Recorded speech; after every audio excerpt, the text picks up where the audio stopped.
PN പണിക്കരുടെ ചരമദിനം എന്നാണ്? ഉത്തരം 1995 ജൂൺ 19. PN പണിക്കരുടെ ജന്മദിനം എന്നാണ്?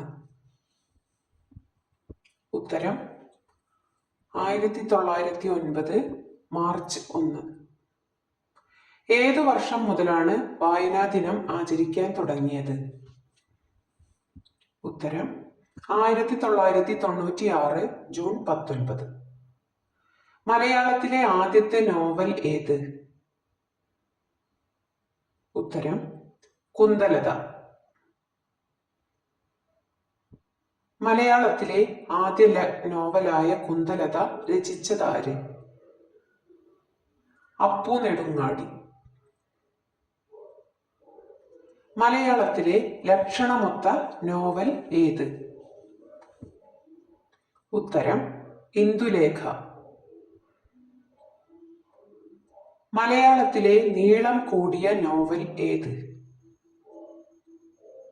ഉത്തരം അവകാശികൾ. അഗ്നിസാക്ഷി എന്ന നോവൽ രചിച്ചത് ആര്? ഉത്തരം ലളിതാംബിക അന്തർജനം. വയലാർ അവാർഡ് നേടിയ ആദ്യ കൃതി ഏത്?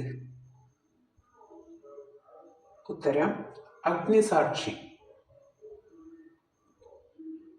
ഇന്ദുലേഖ എന്ന നോവൽ രചിച്ചത് ആര്? ഉത്തരം ഒ ചന്തുമേനോൻ.